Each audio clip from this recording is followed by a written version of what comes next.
எனக்கே கூட கொஞ்சம் கஷ்டமாக இருக்கும் சில சமயம். வாட்ஸ்அப்பில் வருது, இந்த படித்ததில் பிடித்ததுன்னு எல்லாருமே பைத்தியம் மாதிரி ஃபார்வர்ட் பண்ணுறான். தப்பாக நினச்சிக்காதீங்க. என்னை பொறுத்தவரை படித்தவுடன் கிழித்து விடவும் தான் அது.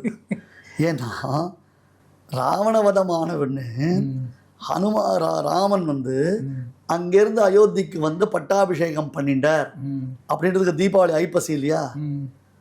ஐப்பசி தானே தீபாவளி வருது. புரட்டாசி கரெக்டு. புரட்டாசி விஜயதசமி. விஜயதசமியில் ராவண சம்ஹாரம் பண்ணிவிட்டு பெருமாள் அங்கேருந்து ஐப்பசி தீபாவளி அன்னைக்கு பட்டாபிஷேகத்துக்கு வந்தார்னு ஒரு கதை சொல்கிறான். கதை இருக்கட்டும், எனக்கு அதை பற்றி விசாரம் இல்லை.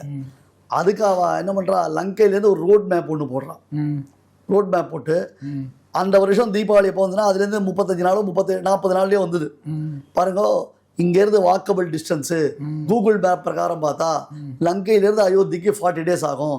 கரெக்டாக 40 days கழிச்சு வந்து பெருமாள் வந்து பட்டாபிஷேகம் பண்ணிட்டாருன்னு. அவர் புஷ்பக விமானத்தில் ஆறானா கரெக்டு.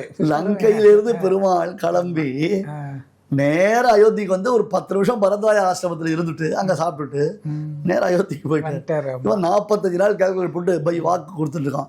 என்ன செய்யும்? நிதின் கட்கரி போட்ட ரோட வந்து ராமர் அப்பையா யூஸ் பண்ணார். அது சரி, நிறைய இருக்கு இந்த மாதிரி. இது அப்படியே மக்களமான்றான். பரவுறது அப்படியே பரவுறது தான் சோசியல் மீடியாவோட பவர். யோசிக்க வேண்டாமா? பெருமாள் புஷ்பக விமானத்தில் வந்தார்னு யோசிக்க வேண்டாமா?